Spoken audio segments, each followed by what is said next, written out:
Hello and welcome, everybody. Hola. My name is Isabel Gonzalez Whitaker, and I'm with Moms Clean Air Force and Ecomadres. And you are joining an Ecocharla with an Ecomadre, a climate chat with Representative Justin J. Pearson, who I'm so excited to have here because he's my representative here in Memphis, Tennessee State District 86 in the House.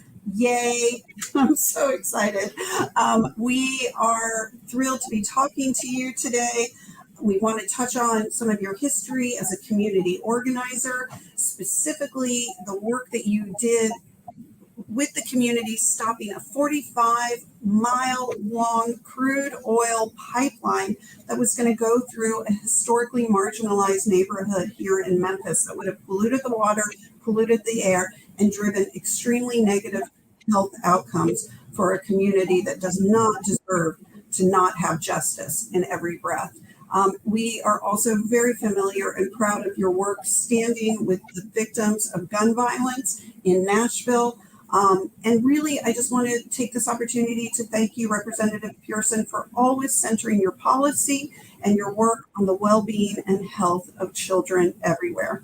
So I've just introduced you a bit. I would like to take this opportunity to let you introduce yourself to our audience of Moms Clean Air Force and Ecomadres. Well, thank you so much, Isabel. Thank you so much, Ecomadres, and thank you so much to the Clean Air Moms Force here, who is demanding that justice be part of the way that we operate in government, the way that we operate in our communities.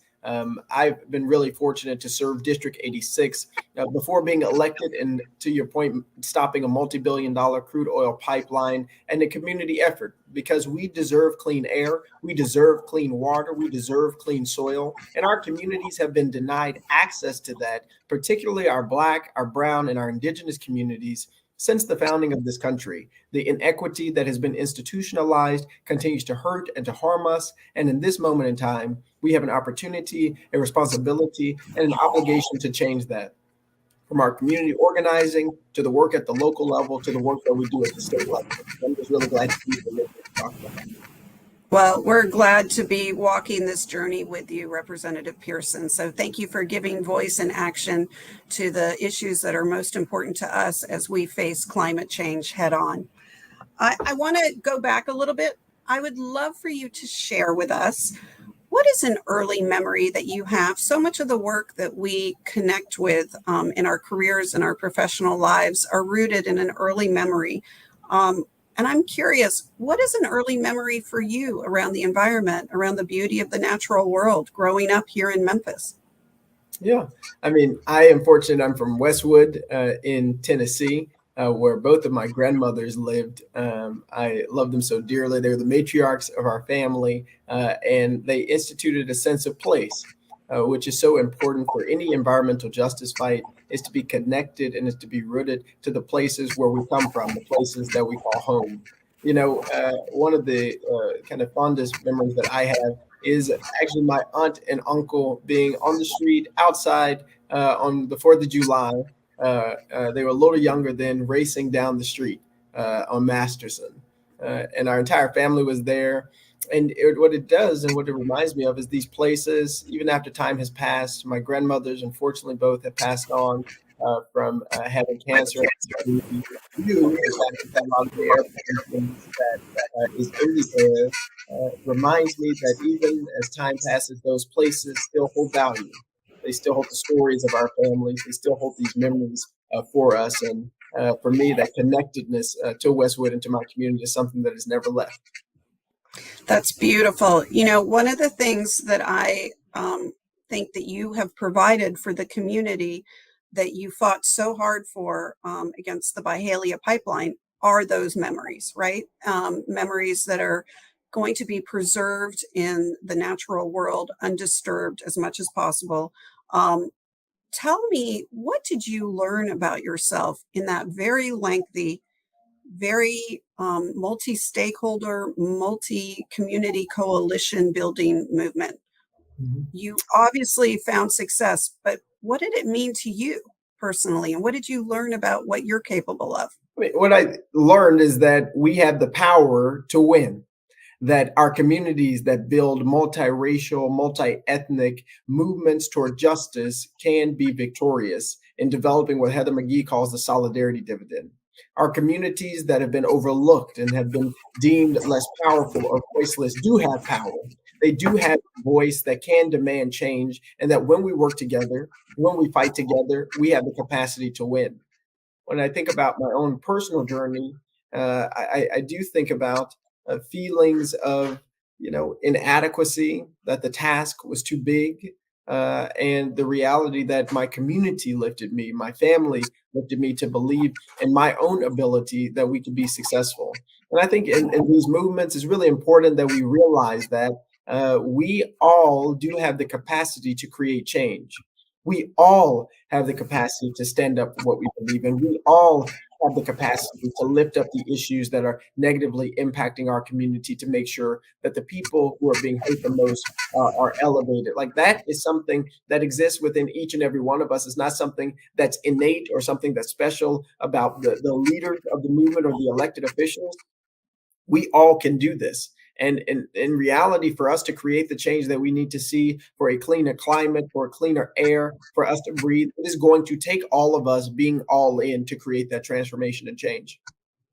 I totally agree with you. I would love for you to provide some words of wisdom to our community organizers on the ground when they might be feeling defeated.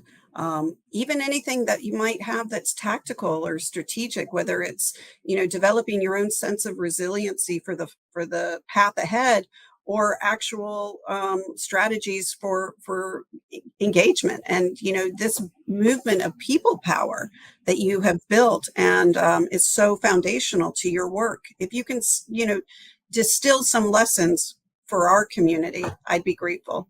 Yeah. Look, again, I think the first thing to realize is you have power, and the corporations and even some people in government will try to convince you and your community otherwise. And so it's really important that we remind ourselves of the intrinsic and internal strength that we have to endure, to change our circumstances and our situations that we find ourselves in. So recognize that. I think the second thing to realize is, as powerful as we are as individuals, we cannot do this work alone. That this work requires a community. It requires all of us gathering and working in concert and together to build this movement. I think back about the Byhalia pipeline, and it was the scientists, organizations, as well as the environmental justice organizations. It was the legal work of folks like the Southern Environmental Law Center, and it was the advocacy work of Memphis Community Against the Pipeline, now Memphis Community Against Pollution. Like, it is going to be organizations working in concert that ultimately lead to our successes. As we strategize as organizers on the ground, for me personally, some things that I do start with grounding. Every one of our meetings starts with prayer. We recognize that the fight that we are in is as important to us as it is to future generations, and that the work that we are doing is also bigger than us. And it is bigger than our time that we are going to be here sharing this planet, our shared home, as the Pope calls it. And so there's something about creating ground in the space work. Then it is realizing that we are going to have to be engaged in the political process. The politicians at the county commission or the city council or the state house at the federal level are directly impacting our lives. And we have to pay much more attention to what's going on at the state level in particular. But those things are impacting our lives. So we have to be politically engaged and informed so that we can help to create transformation. And those leaders have permits that they're approving. Those departments are given the green light to certain projects that might be negatively impacting our communities. And we know that our communities of color are the ones that are going to be impacted the most by these projects. And we have a responsibility of holding those elected leaders or those appointed leaders accountable. We have to realize that part of our strategy needs to be legal. The reality is there are some amazing environmental attorneys who can help bolster the work that we do in our communities with legal arguments about why we deserve clean air, the consequences of not prioritizing environmental justice. We need to use legal strategy in order to help us in our fight for resistance. And we cannot shy away from something that's really important, which is the social justice aspect of what we are doing.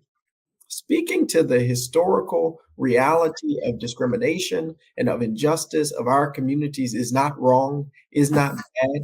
It is part of our strength. It is part of our power, and we do not need to shy away from it because that is what motivates and invigorates our community, which knows that there's something wrong with everyone getting sick. We know that there's something wrong with a lot of our kids having asthma. We know that there's something wrong with all of the polluters who are in our they want that and not face consequences. And so we can mention the social justice aspect of what is happening. And then we have to have a indomitable spirit of hope. Look, this fight that we are in will not be won easily.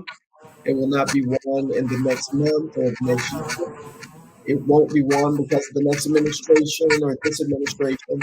It will be because we refuse to give up our hope for a better tomorrow, regardless of what the corporations do, regardless of what the politicians do. Our fight and our ability to remain steadfast and unmovable in our belief that everybody has the right to breathe is what's going to help us to win in the end. I love what you're saying about, so oftentimes we can get overwhelmed by the oh by the size of the problems and also the bureaucracy that's required to get work done. So you've really given us some inspiration in terms of how to be tactical in our approach. I too believe in the power of data to push arguments, especially irrefutably. As somebody who sits on your side and you meet with constituents and you meet with people that are coming to share their concerns, what can you share with us? What do you want us to know as we engage with lawmakers, which is so much of the work that we do is showing up in our in those halls of influence to better connect with, to better encourage, to really inspire them to really take seriously the climate fight ahead. Mm-hmm. Yeah, look, first, thank you for engaging by coming to the state houses, going into those halls of influence, as you mentioned there, Isabel, and being a part of the process. Too often organizations say, we're registering this many people to vote, or we're doing this to get folks out to participate. But participatory democracy, whether you are have the ability to vote or don't have the ability to vote, is really what happens in between election day, right? It is the people who show up.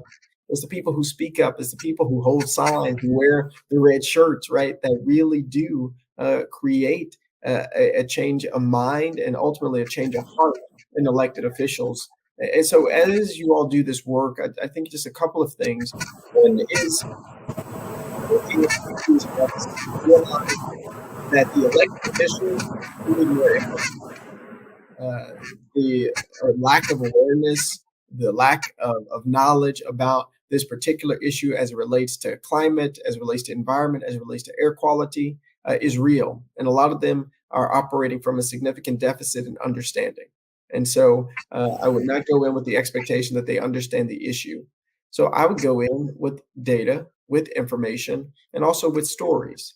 And so it's really important to have the data to talk about the consequences of having these polluters in our community, to talk about the effect it's having to healthcare costs, to have to pay for kids who have asthma or to have a CPAP machine in your home. It's really important that we have the information and the statistics that support that, and also those stories, right? Because the consequences are real. They have been fatal in some incidents.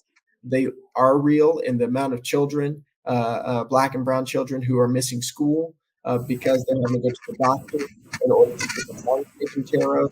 These are realities that you and us and our community and our district here are experiencing. And so it's really important to have the data. And it's also really important to have the qualitative data, the stories that each and every one of us have about the consequences of pollution in our communities. I've shared about my grandmothers. I have an uncle who is on steroids to make sure that he can breathe, another brother who has chronic asthma. And so this is real in our communities. And when you're going to legislators, being able to have both of those things are really important. And I think that maybe the most important thing to do is to stick with it. Some folks will not understand the first time. Some folks will seemingly not care the first time. But the responsibility of activists, the responsibility of people in our community, of those who care about justice, who care about the future, is to remain engaged and to keep showing up and to keep speaking up and to keep fighting for our communities, because we are right. We are right to demand that everybody has a right to breathe. We are right to demand that everybody deserves the ability to go to their homes and not worry about toxins coming in. We are right to believe this. And I believe that our commitment that shows up in the state houses, our commitment that shows up at the city council and the county commission, it makes a difference for our communities. I believe in the power of tenacity. There you go. Sometimes you have to be a little pushy to get things done, and you have to stick with it. So I believe that. Now, and I also believe in storytelling, and I also believe in bringing human stories to the issues, like you have so eloquently said. And that reminds me, because we're talking about all of these communities and the vulnerability these communities have in terms of their disproportionate impact from pollution. Now, a stat that you're probably aware of, and because it is Hispanic Heritage Month, I'd be remiss if we didn't spend a little bit of time talking about the Latino community in Tennessee, and more broadly, the percent of Latino children who are more likely to die from asthma is 40%, which is considerably more than the general population. And it speaks to, a lot of issues at play, both access to healthcare, but also proximity to those contributors to poor air quality. Mm-hmm. So knowing that the Latino community continues to grow in your district, I think it's now almost 10%, and that's sort of reflective of what's happening in the state. More broadly, 1 in 5 Americans, people living in the United States, are now Latino, and 1 in 4 children are Latino. What do you want to say to those communities around the importance of paying attention to these issues, and also convening for the movement ahead in terms of helping to stand in solidarity and also to helping advance these issues? Mm-hmm. Yes, our Latino community is very important to Tennessee.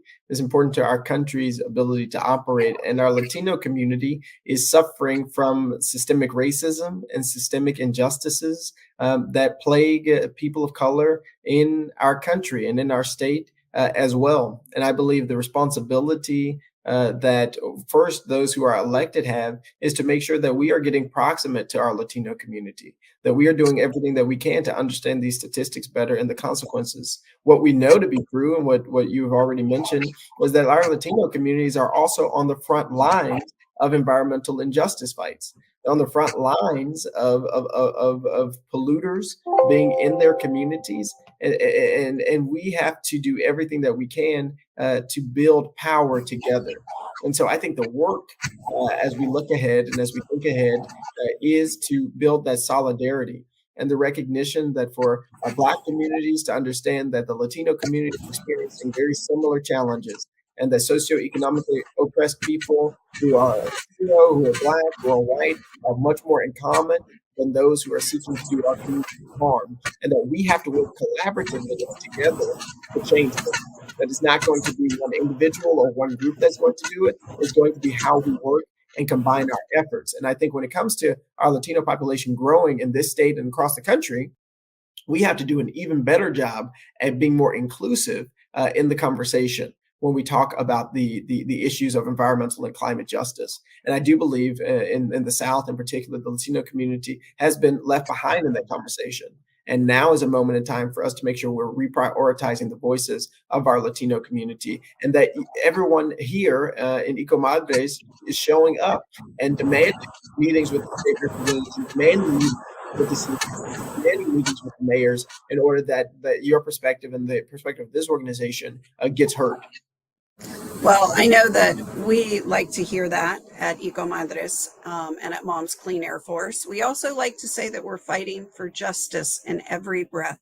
Can you tell me what you think justice in every breath means? Mhm.